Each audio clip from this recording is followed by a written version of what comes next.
Good morning students. बेटा last class में हमने कुछ प्रॉब्लम्स की थी। आज की क्लास में जो हम करने वाले हैं वो टॉपिक है आपका variation of molar conductivity with concentration. क्या टॉपिक है? वेरिएशन ऑफ मोलर कंडक्टिविटी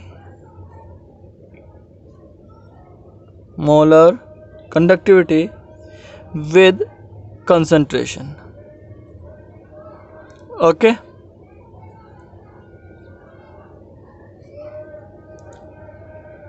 बेटा तो मोलर कंडक्टिविटी की कंसंट्रेशन पर क्या वेरिएशन आज हम पढ़ने वाले हैं। इसके साथ साथ हम जो पढ़ने वाले हैं वो कोलरॉश लॉ पढ़ने वाले हैं, डिबे हकल और सेंजर इक्वेशन पढ़ने वाले हैं। आज हम डिबे हकल और सेंजर इक्वेशन तक करेंगे और आपके बारे मोलर कंडक्टिविटी की कंसंट्रेशन के बारे में आज हम डिस्कस करने वाले हैं। ओके, तो आपको ये चीज़ बेटा ध्यान से पढ़नी है, वेरिएशन ऑफ मोलर कंडक्टिविटी। अगर हम बात करते हैं मोलर कंडक्टिविटी की, तो किसी भी मोलर कंडक्टिविटी को अगर हम बात करते हैं किसी भी सॉल्यूशन की, for any solution the molar conductivity of the molar conductivity of solution can be given as, इसे हम ऐसे बता सकते हैं, in term of molar concentration.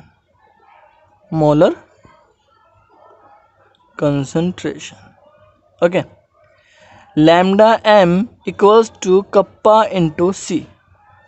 क्या? Lambda M is equal to kappa upon C, where is lambda M आपको पता है मोलर कंसंट्रेशन है। यस, और कप्पा आपको पता है स्पेसिफिक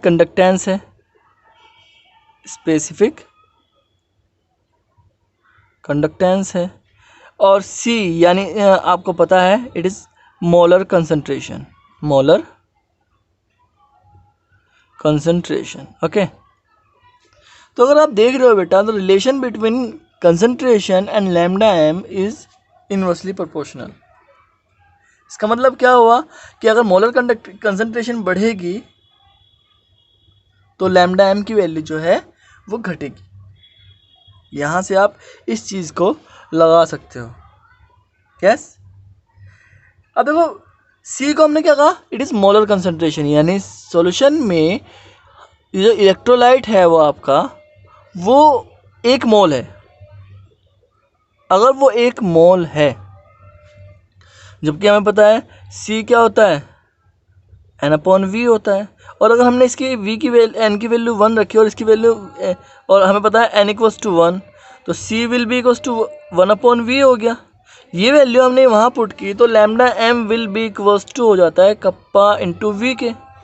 यस, यानी अगर हम मोलर कंसंट्रेशन में जहाँ इलेक्ट्रोलाइट आपका 1 मोल है वॉल्यूम बढ़ाएंगे तो लैम्डा m की वैल्यू डायरेक्टली प्रोपोर्शनल होगी v के।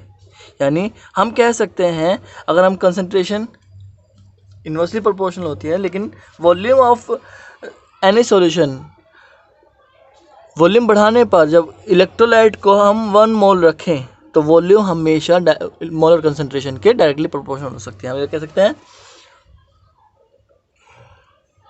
यहां से चीज प्रूव होती है कि on diluting a solution containing 1 mole of electrolyte का 1 मोल जो कंटेन करता है उसके the molar concentration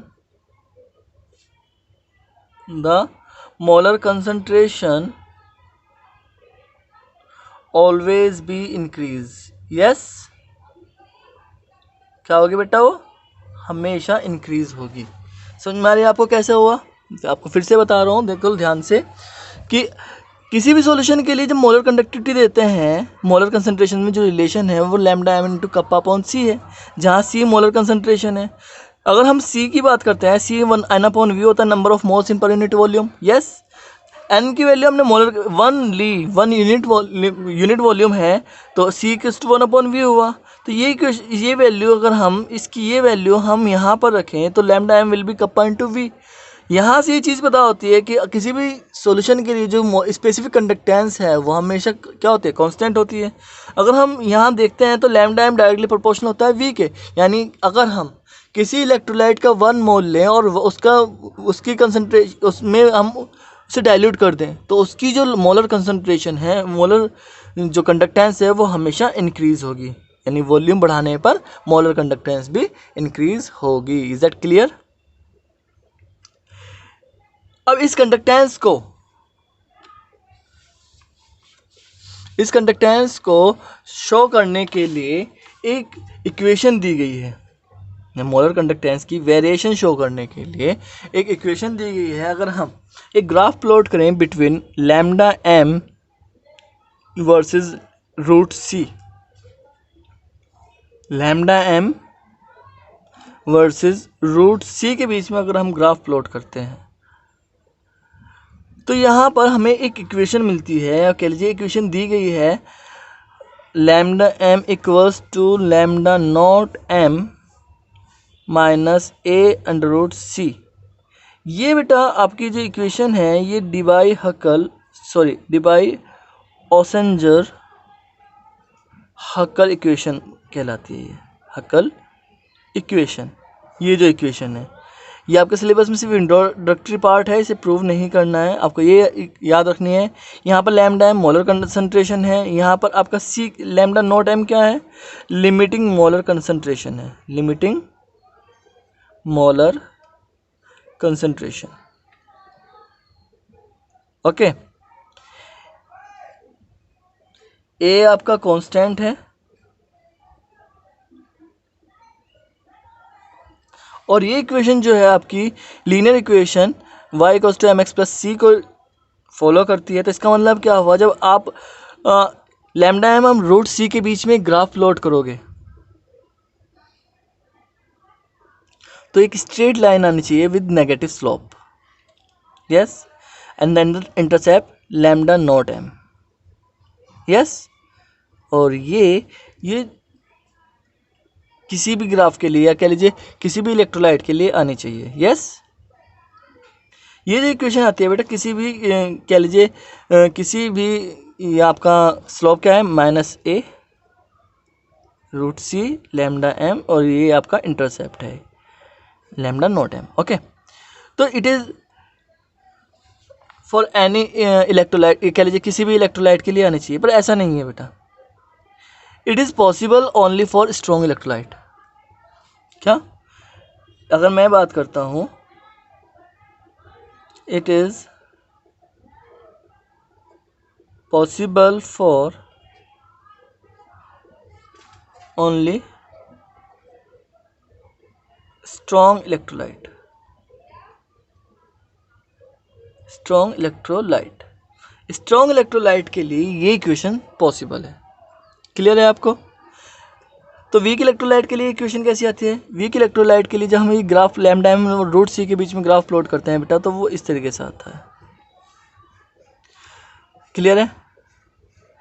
root C के लिए वहाँ पर देखो ध्यान से, पहले आयनाइजेशन एक साथ होता है, फिर कंसंट्रेशन बढ़ाने पर लैम्डा नॉट एम की वैल्यू एकदम से बढ़ती है और फिर वो धीरे धीरे, मतलब कहने का मतलब है अगर हम यहाँ से ग्राफ प्लॉट करें तो वो पहले धीरे धीरे बढ़ती है कंसंट्रेशन और फिर एकदम से बढ़ती है, लेकिन फाइनली वो कम्प्लीटली लैम्डा नॉट एम तक नहीं जाती।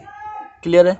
यानी इस इक्वेशन से और इस ग्राफ से हम कह सकते हैं कि हम लैम्डा नॉट एम की वैल्यू स्ट्रॉन्ग इलेक्ट्रोलाइट के लिए इस इक्वेशन से ले सकते हैं, और वीक इलेक्ट्रोलाइट्स के लिए नहीं पॉसिबल, इसके लिए पॉसिबल नहीं है। वीक इलेक्ट्रोलाइट्स के लिए इस तरह की इक्वेशन के लिए it is not applicable. Clear है? मैंने आपको लिखवा भी है कि इट इज़ पॉसिबल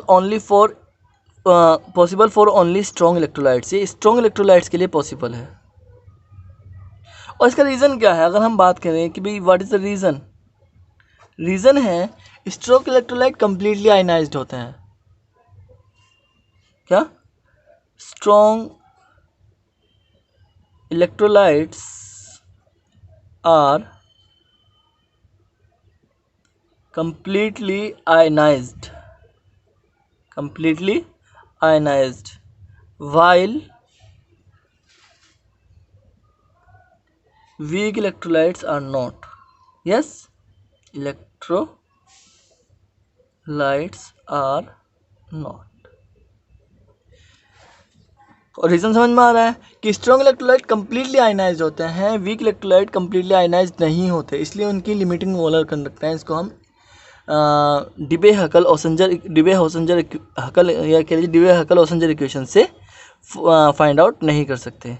इसे हम कैसे कर सकते हैं? इसे हम ग्राफिकली कर सकते हैं। ग्राफिकली हम इसे पीछे की तरफ बढ़ाएंगे तो ये वैल्यू हम एजम्पशन से या एज्यूम करके फाइंड आउट कर सकते हैं। सबसे पहली बात आती है लिमिटिंग मोलर कंडक्टिविटी होती क्या है, या कह लीजिए लिमिटिंग मोलर कंडक्टेंस क्या होती है। तो सबसे आपको लिमिटिंग मोलर कंडक्टेंस का पता होना चाहिए। तो लैम्डा नॉट एम, या कह लीजिए लिमिटिंग मोलर कंडक्टेंस। तो लिमिटिंग मोलर कंडक्टेंस या कह लीजिए लैम्डा नॉट एम को जब आप डिफाइन करोगे तो क्या होता है? ग्राफिकली आपने देख लिया है। It is the molar concentration, it is the molar concentration, sorry molar conductance, it is the molar conductance of a very dilute solution.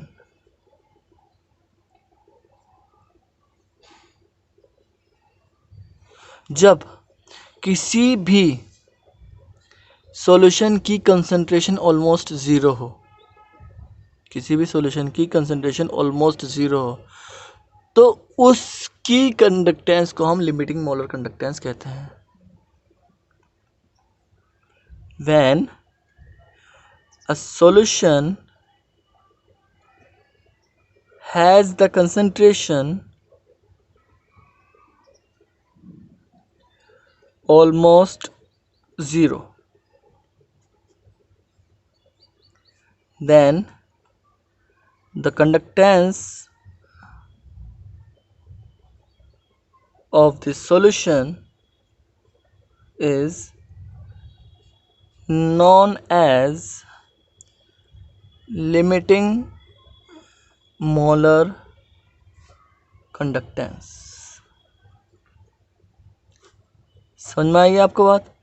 आप ग्राफिकली अगर हम बात करें तो बेटा आप स्ट्रॉन्ग इलेक्ट्रोलाइट के लिए ग्राफ ऐसा आता है।